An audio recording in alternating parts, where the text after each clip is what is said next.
Alright, so this is what it looks like. I already drove the truck and it is night and day. I mean, keep in mind this truck has over 291,000 miles. I just serviced the fluid not too long ago in the truck, and it ran a little better with the new fluid. The transmission had been serviced before, but even with that, that one has rebuilt transmission. I don't remember. I could say 30,000 miles, but it's not even 30,000 miles on that rebuilt transmission. That thing drives like it's new. This one here was so slow when shifting. It slips. Like it would slip, but that's normal. I mean, these things, unfortunately, they sort of slip. And I was tired of it. That's why I got the TransCommand. And when I drove it with the TransCommand, it shifted a lot better. Not as good as the new transmission, but still a lot better. There is a big difference. The installation is pretty straightforward. First, start by removing that plate. That goes under the transfer case. So just remove the 4 bolts. So there's 2 here and 2 here, and then it comes right down. So you want to reach in for the connector right through there. It's a tight little squeeze, but you can do it with one hand. And then just throw it over on the other side, so it's on the left side. That's the red little part that you need to remove. But you want to throw it over from the right side of the vehicle to the left side of the vehicle so you have more play. That way you can really work with it. And you just need a small flat head screwdriver to pry it out. It doesn't really take much force. If it's taking a lot of force, then be careful, you might break it. But just put the driver, you can't really see in the camera, but I'm just putting it where it generally clips in and then just softly pushing that out. So you're going to have to push this out in order to remove the wires. You're removing wire number 11, which is top, and then 12. So 12 is going to be the first one on the top row, 11 is going to be the second one on the top row, and then number 1, which is the first one on the bottom. I'm just going to remove that little seal and install it later. I don't want to lose it or damage it. This is a 2000 model year vehicle. It's a 2000 Ford Excursion diesel. So I am going to grab some yellow tape and I'm going to tape wire number 12, because wire number 12 happens to be red with a yellow stripe, and I think it was a yellow stripe. And wire number 1 happens to be red as well. I think a yellow stripe as well. Point is, both of them are red. I do not want to mix them up, so I'm just going to put some yellow tape so I know which wire is which. And 11 is a different color. I'm not worried about 11. It's just 1 and 12. I want to make sure I do not mix those two up. Now I need to remove this top plate. So it's just a little screwdriver, and you pry slowly and go all around, or else you're going to break it, crack it. You don't want that. So I'm just prying here little by little, softly, applying very little pressure. And you just want to go all the way around. Then here on this long flat side, just put the driver in the back and then just pry it up, and that'll be it. But here we go, pry. A little more, and at this point I should have just gone to the back part. I don't know why I keep messing with it. Anyway, just go straight to the back part. You can see that small little crack that I made. Just turn around and pry the back, and that is it. That's all I needed to do. Now you know. Now I know. Now we all know. And that's it. It comes off. So now you're just going to need a small little screwdriver, and I'll show you to get the wires out. But this will just slide right out. Just push this up, keep pushing it up, and that's it. Now take a small little flathead, for example, one for watches, and you're just going to slide it in there, and I'll show you shortly. I'm just trying to have you look at the plug, and then those pins will come right out. So those wires will just go out the back real easy. This is the one I'm using right here, so it's a really thin one, and then just go flat against the connector, and that's it. It's easier if you hold it on the other hand, so I'm just going to end up moving this over to my left and then pulling with my right. It just makes it a lot easier. But then the wire will slide right out. So one of the things that you can do is you can either remove a wire and then install it in the new connector, or you can just remove it and leave it hanging. So again, this is the red one, so this is one of the wires, and then you just do it to the other wire, so I have to slide it out. So that's number 12. And then number 1, you can see there, see it's also red, so that is the problem. That's the reason why I put the flag on the 12. And I'm not sure why they use the same wires, but you know, it's no big deal. It's as long as you keep track of them, nothing will happen. So that's 11. So 11 is going to be that yellow one, and then right here, as soon as I get number 1, which is the bottom one, that one's going to be red. So I'm just going to move forward because right here you have the harness, and it's going to end up connecting. So those are the wires that you want to put in there. So you have the red, yellow, and brown, but I'll show you those in a bit. From the Banks harness, grab the brown wire. That's going to be 11, which is that second wire from the top. So you just have to slide it in and then slide it all the way. You're going to hear the click, feel the click. That means the wire is good. Just tug on a little to make sure. Yellow is number 12, so yellow is going to be that first wire on the top.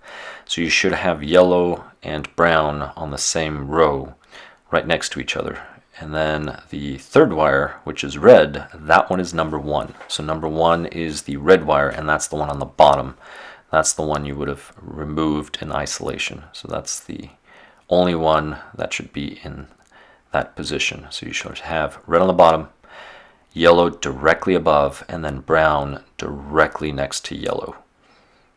And then once you have that, you can go ahead and click everything back into place, and click that top portion and then slide the red retainer in, and that's it.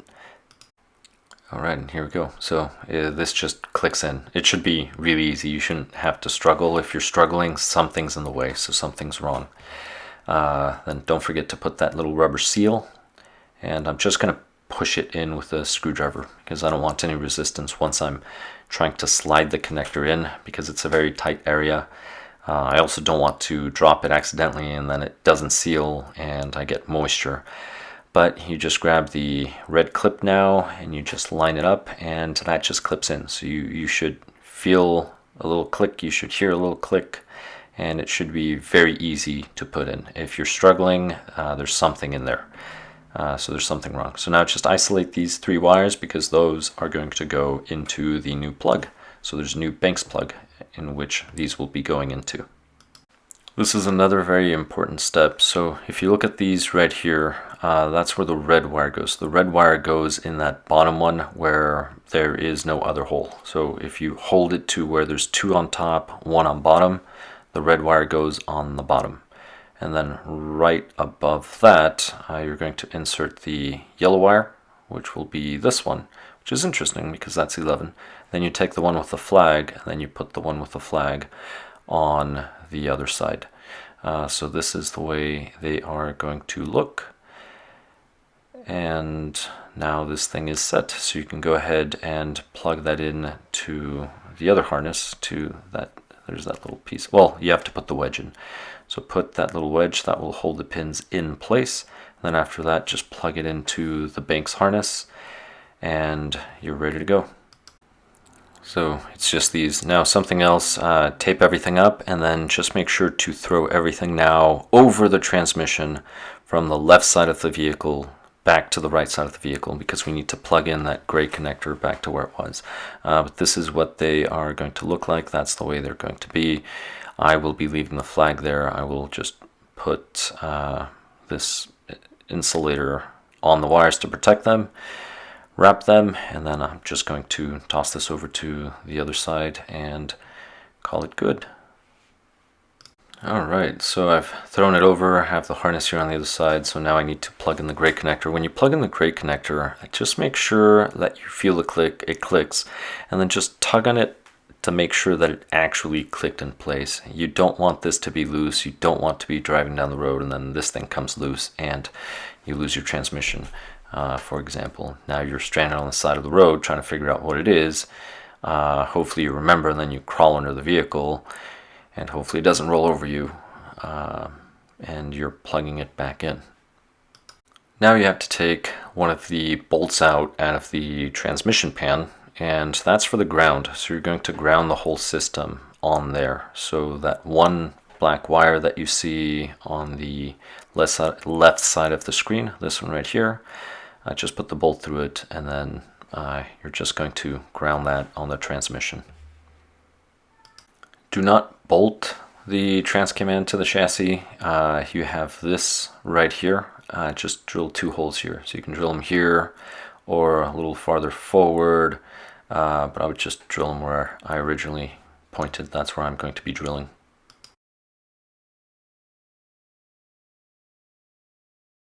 And a 3mm will work, or 1/8 works perfectly fine. There's 2 sets of, so there's 2 little screws that can go in there, and then there's some bolts. If you want to use the little bolts, then drill a hole big enough for them. But if you use the other screws, those are tapered, so 1/8 or 3mm will work, and then they'll just expand it and create pressure as they're going through. And then just use the screw to get it started. So just put it in there a few little turns and then just back it out.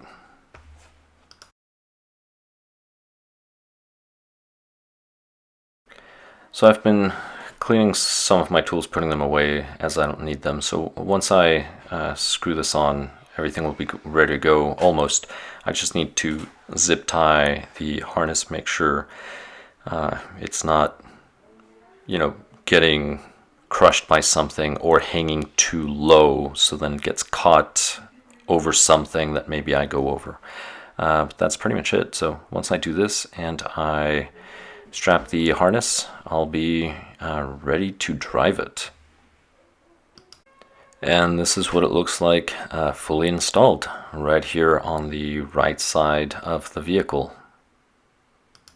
Now I'm using zip ties on this portion here. There's just 1 hole, so I'm going to put a zip tie there, and then I'm going to see where the other part is. I'll probably just use that hole that you can see on the upper left of the chassis to hold the harness, and that'll be it. I want to make sure this thing is far away from the exhaust, but also that it doesn't hang too low so I don't catch it on something in case I go over something.